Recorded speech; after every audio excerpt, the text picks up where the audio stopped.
She doesn't deserve anything. Let her eat with the servants. Victoria's voice carried across the ballroom, intentionally loud and sharp. 200 guests turned to watch me stand in my designer dress, being directed to the corner table by the kitchen doors. My brother Derek laughed. My mother Elena studied her champagne. My father Richard checked his phone. Not one person in my family said a word. What they didn't know was that I controlled the $26 million investment keeping their empire alive. And my phone held 3 words that would destroy everything. I had been in Derek's office reviewing the merger documents that would save Blackwood Holdings from its latest crisis. Without the sterling investment, we had maybe 6 weeks of operating capital left. 8, if I performed another miracle with our creditors. Derek had burned through $2 million on an expansion into markets he'd never researched, against my explicit warnings.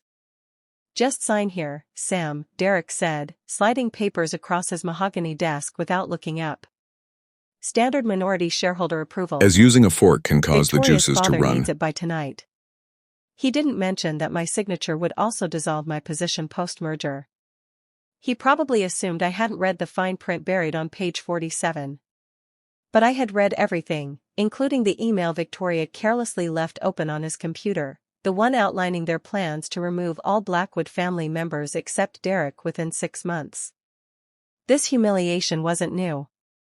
It was simply the most public display of what had been happening behind closed doors for decades.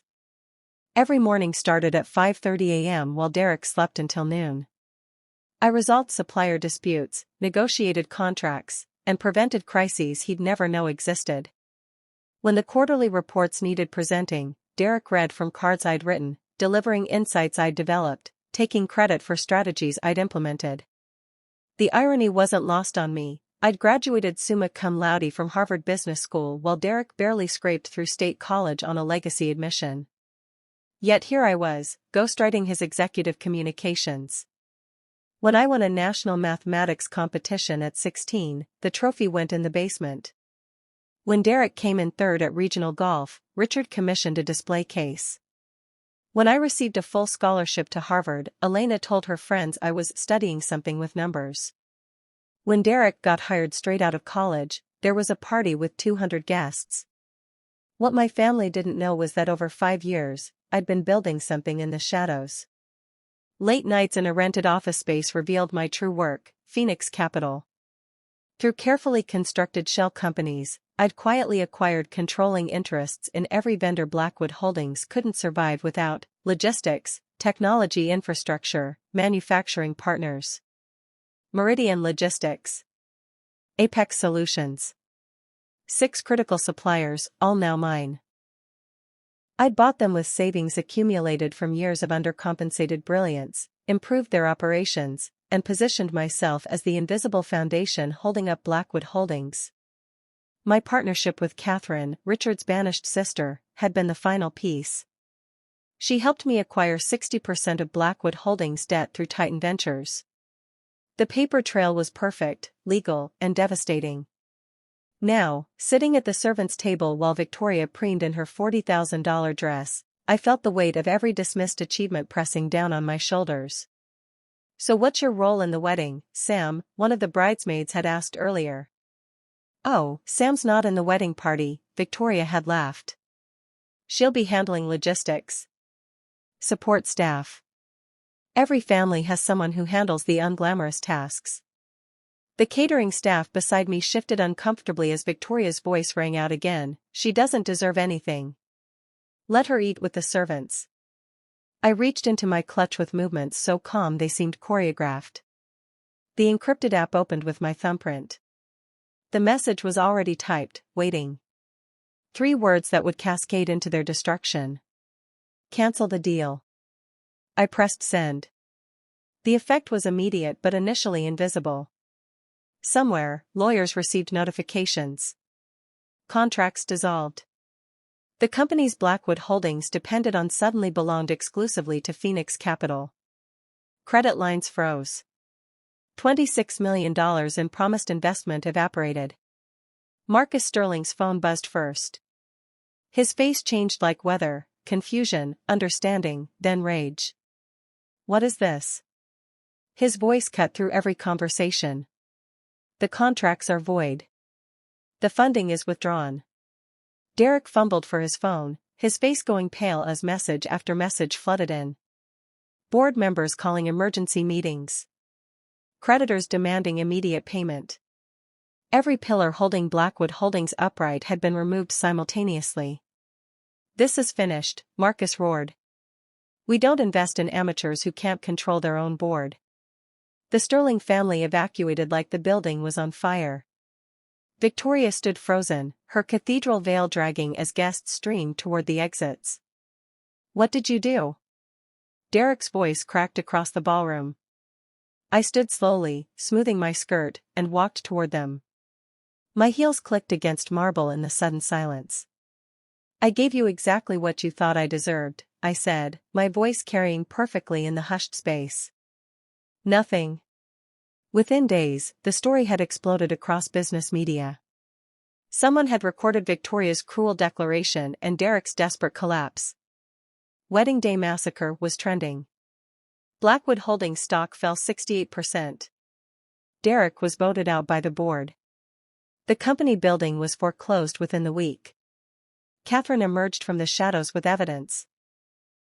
Every innovation I'd created with Derek's name stamped on it, every crisis I'd solved while he claimed victory, recordings of him admitting he didn't understand basic financial concepts. The narrative shifted. Business journals that had celebrated Derek Blackwood's vision now dissected the invisible sister who ran everything. 3 months later, Phoenix Tower rose in the business district. I hired the people Derek had undervalued, giving them the equity he'd always dangled but never delivered. We instituted Sunday dinners in our top-floor conference room, a round table where everyone's voice carried equal weight. No servant's entrance. No separate menu for staff.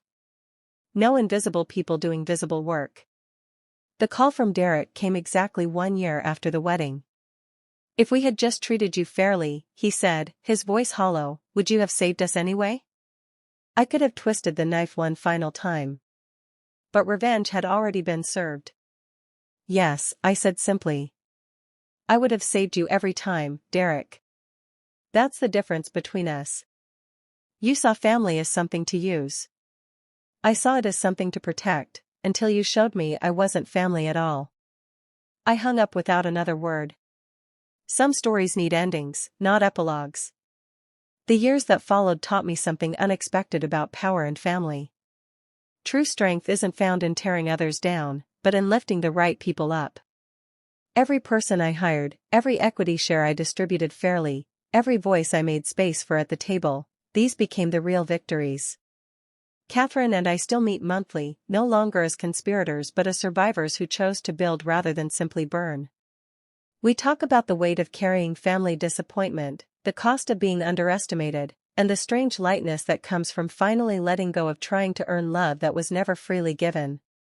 Sometimes, late at night in my office, I think about that servant's table. The metal chair, the half-eaten staff lunches, the deliberate humiliation. I realize now it wasn't my lowest moment, it was my liberation.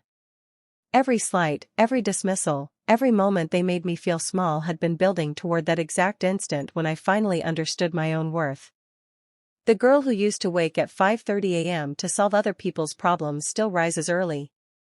But now it's to tend to something of my own creation, surrounded by people who see her clearly and value her completely. The Blackwood Empire had collapsed in 3 words. But what rose from those ashes wasn't built on revenge or retribution. It was built on recognition, the kind of seeing and being seen that makes a person whole. In the end, the greatest victory wasn't destroying those who diminished me. It was creating a world where no one else would ever have to sit alone at the servant's table, invisible and unheard.